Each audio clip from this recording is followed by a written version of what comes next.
Mageti Pak. Sebenarnya itu siapa sih Mageti? Ki Mageti ini sudah banyak dibahas di video-video lain. Betul. Tapi kan ini pas hari jadi ada beberapa orang itu saya pernah melihat tagline Haul Ki Mageti. Nah, Haul Syekh Mageti. Ini kan ini kan harus diluruskan. Betul. Sebenarnya sopo sih Pak kok Ki Mageti itu? Ya. Kenapa kok harus Ki? Kok enggak Syekh? Nah itu. Ini betul. ini Pak kok ini yang perlu diluruskan. diluruskan Ada atau semua mungkin pendapat dari ya. Pak Tok sendiri mungkin Ya. bagaimana Pak Tok ini? Ya, kalau pendapat saya itu pendapat yang netral ya. Jadi saya tidak berpihak kepada Ya.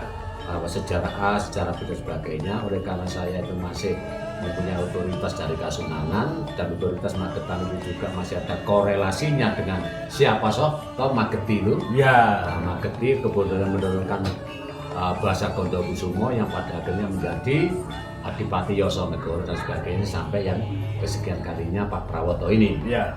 Nah ini perlu saya jelaskan sebelum saya menjelaskan tentang cerita berdirinya Kabupaten Magetan. Kita flashback, kita melihat sejarah dulu Ya. sebelum ada kerajaan, sebelum ada Kabupaten Magetan. Ya, karena apa? Sebutannya dulu itu masih sebutan Monconegoro. Itu sekitar tahun Masehi atau sudah gimana Pak? Oh, sudah Masehi, karena Masehi. itu pada pemerintahan ya kakek saya, Sultan Agung Hanyokrokusumo.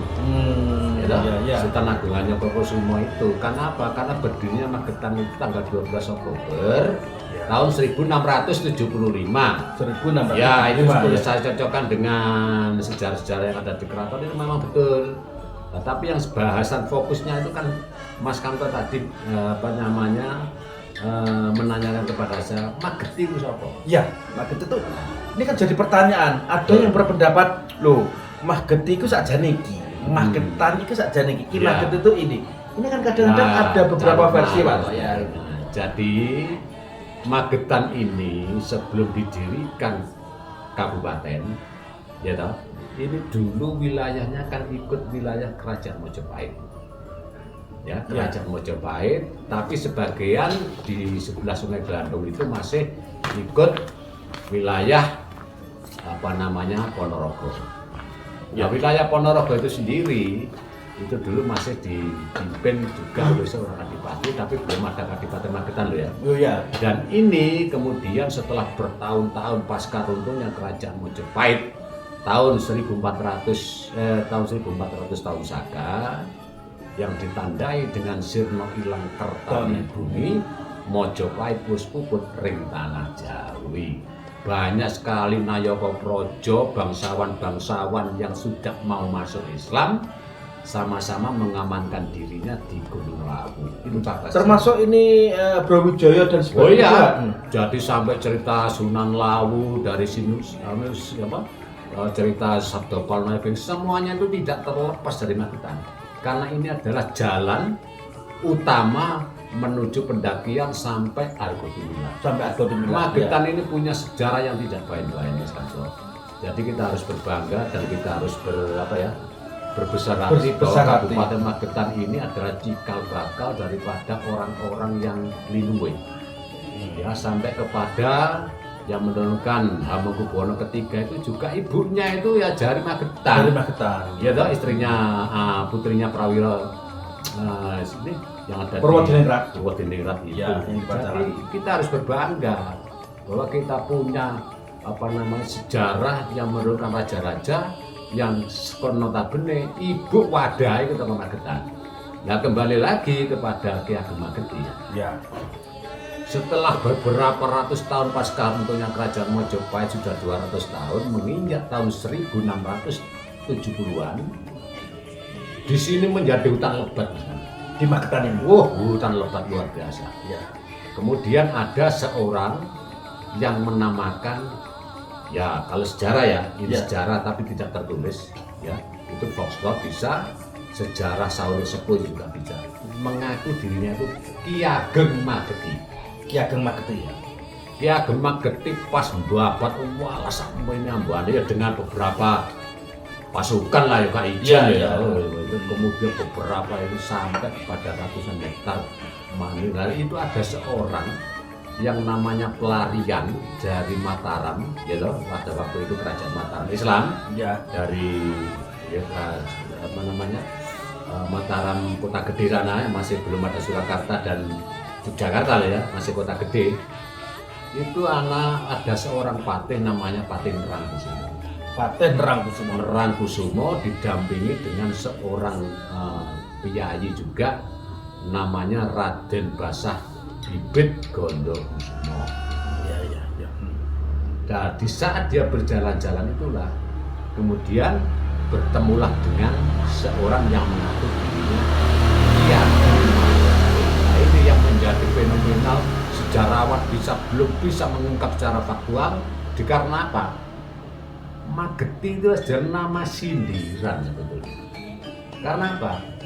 Di dalam sejarah kerajaan Mojopahit yang saya baca di dalam surat Babat, yang menguasai tanah Sakwetane Gunung Lawu ini dulu bernama Ki Ageng Getas Pendowo, menurunkan Ki Ageng Getas I, menurunkan Ki Ageng Getas II, yang kemudian bergelar sindirannya Ki Ageng Mageti. Itu sindiran. Magetias. Ya. Magetias, tias itu hati. Sedangkan getnya itu Gregeteng ati. gregeten atine. Keraton wis dihancur kaya ngene. Ya. Ya toh? Sehingga saya kocak-kacik greget atine. Gregeteng tias. Magetias, kemudian jadilah Mageti.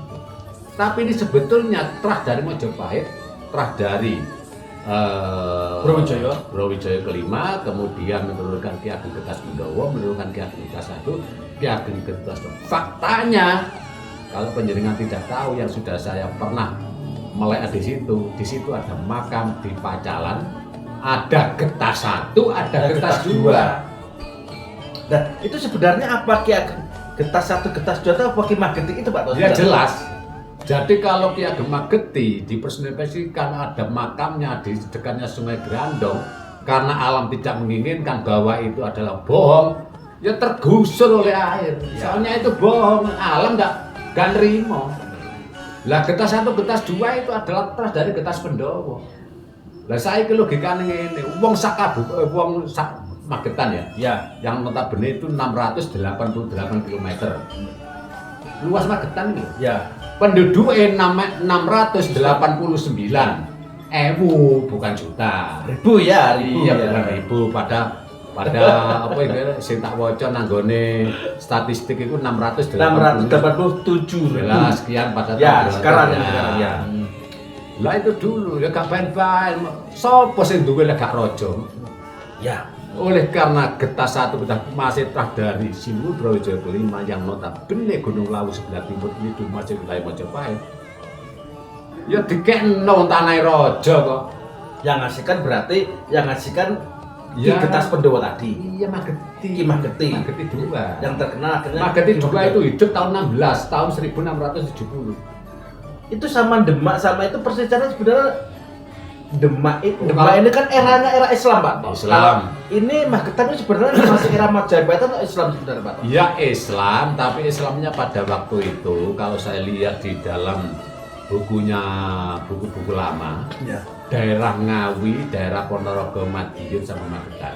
Ya. Itu masih menganut ajaran kapitayan itu tahun 1700 berapa? Belum seluruhnya memeluk agama Islam. Sedangkan Demak Berdiri tahun 1560 berapa itu. duluan Demak berarti ya? Ya.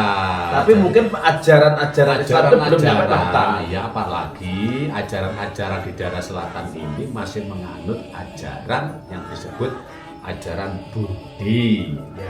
Ya. Pada waktu itu loh ya. Ya. Buktinya apa? Di Ngawi itu masih ada candi-candi yang megah yang baru-baru ini saya lihat di Purworejo itu masih berbentuk lidah dan masih utuh, tidak dihancurkan. Ya, kemudian dirawat baik-baik. Karena apa? Di dalam statistik Belanda yang saya baca itu memang tahun 1750 itu masih banyak orang kapitayan. Islamnya cuma berapa persen?